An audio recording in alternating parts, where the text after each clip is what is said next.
RJ Vignesh Kanth black ஷீப்னுடைய managing director.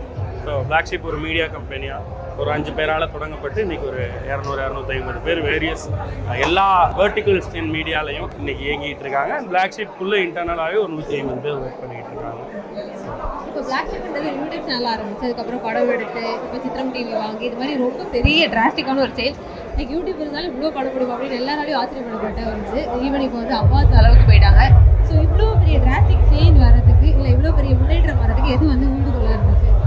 அடுத்து என்னன்ற கேள்வி மட்டும்தான். எனக்கு எப்பயுமே ஏதோ ஒரு இடத்துல ஒரு சந்தோஷம் கிடைக்குது, ஒரு சக்ஸஸ் கிடைக்குது, 4 பேர் கேட்டுக்கிறாங்க, பாராட்டுறாங்கன்றப்ப இமீடியட்டாக எனக்கு ஒரு பயம் வந்துடும். எனக்கு இல்லை என்டையர் பிளாக் இது எப்படி தக்க வச்சுக்க போகிறோம் அப்படிங்கிறது. இந்த தக்க வச்சுக்கிறதுல தகவமைக்கிறதுன்றது உள்ள அடங்கிடுது. நம்ம எப்படி அடாப்ட் ஆக போகிறோம் அடுத்தடுத்த ட்ரெண்டுக்கு அப்படின்னு சொல்லி எனக்கு தெரிஞ்சு பிளாக் ஷீப்னுடைய ஒரு பெரிய ட்ரெண்டாக நான் பார்க்குறது, எத்தனை ஜானர் ஆஃப் கண்டென்ட் அடுத்தடுத்து உருவானாலும், எத்தனை ட்ரெண்டு மாறினாலும், இன்ஃப்ளூயன்சர்ஸ்னுடைய அந்த ட்ரெண்டு மாறினாலும் எல்லாத்தையுமே அடாப்ட் பண்ணிக்கக்கூடிய நேச்சரில் பிளாக் ஷீப் இருக்குன்றது தான் இது எல்லாத்தையும் பண்ணுறதுக்கான காரணம்னு நினைக்கிறேன். அடுத்து என்னன்ற கேள்வி தான் எனக்கு நம்ம அடுத்ததில் தான். ஏன்னா எப்பவுமே தலைவர் வழியில் நம்ம ட்ராவல் பண்ணுறோம். அவர் சொல்கிற மாதிரி தான் சக்ஸஸ்ன்றது நம்மளோட ஜேர்னி தான், நம்ம அடையக்கூடிய வெற்றி இல்லை, அதுக்காக பயணிக்கக்கூடியதான். எனக்கு பயணிச்சுட்டே இருக்கணும்னு தோணுது. அதனால் ஒவ்வொரு முறையும் அந்த பயணத்தை அடுத்து இதுக்கு போகலாம், அடுத்து அங்கேருந்து அங்கே போகலாம், அங்கே போகலான்னு ஓடிக்கிட்டே இருக்கும். ரொம்ப இன்ஸ்பைரிங்காக பேசுகிறீங்கன்னா அப்புறம் இப்போ வந்து ஸ்டார்ட் சிங்கம் பற்றி நிச்சயமாக கேள்விப்பட்டிருக்கீங்க. What you think about that start? எனக்கு ரொம்ப பிடிச்ச ஒரு ஐடியா இது. இந்த ஐடியாவை சொல்லப்போனால் பிளாக் ஷீப் இதை பண்ணணும்னு ரொம்ப நாள் முன்னாடியே யோசித்தோம்.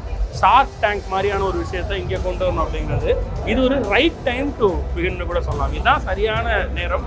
ஒரு கம்ப்ளீட் ஜென்ரேஷனே நான் ஒரு முதலாளி ஆகலாம் அப்படின்றது. அந்த முதலாளின்ற வார்த்தைக்குள்ளே அவங்களோட முதலாளித்துவம் இல்லை, இந்த சமுதாயத்தின் மீது அவங்களுக்கு இருக்கக்கூடிய அக்கறை வெளிப்படுது. நிறைய பேர்கிட்ட பண்ணக்கூடியதை ஜெனியூனாக பண்ணணும், நல்லதாக கொண்டு போய் சேர்க்கணும் மக்கள்கிட்ட, அதில் நான் ஒரு பிஸ்னஸ் பண்ணணும் அப்படின்னு நினைக்கக்கூடிய ஒரு செட் ஆஃப் ஆண்டர்பிரினர் உருவாகி இருக்க இந்த சூழலில் இந்த ஜென்ரேஷனுக்கு இப்படி ஒரு ஷோங்கிறது ஒரு ஹை எனர்ஜி கிவிங் ஷோன்னு தான் நான் அதை பார்க்குறேன்.